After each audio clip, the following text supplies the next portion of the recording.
Now that you've assembled your saxophone, let's talk about how to hold it. First, you're going to take your right hand and your thumb and place it underneath the thumb hook down at the bottom of the saxophone.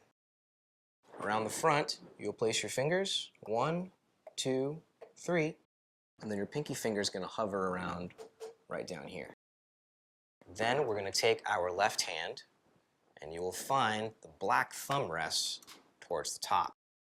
Place your thumb there on top of the octave key in the thumb rest, and then we will skip the first key, place your finger on the second, skip this key, place your middle finger here, your ring finger here, and then your pinky finger hovers right over here.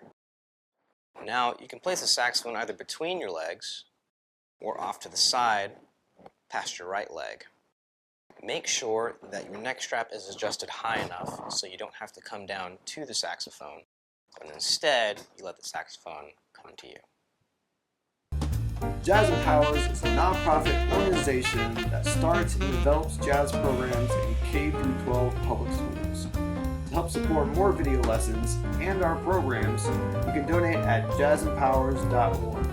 Also, make sure to like this video and hit the button on the screen to subscribe to our channel.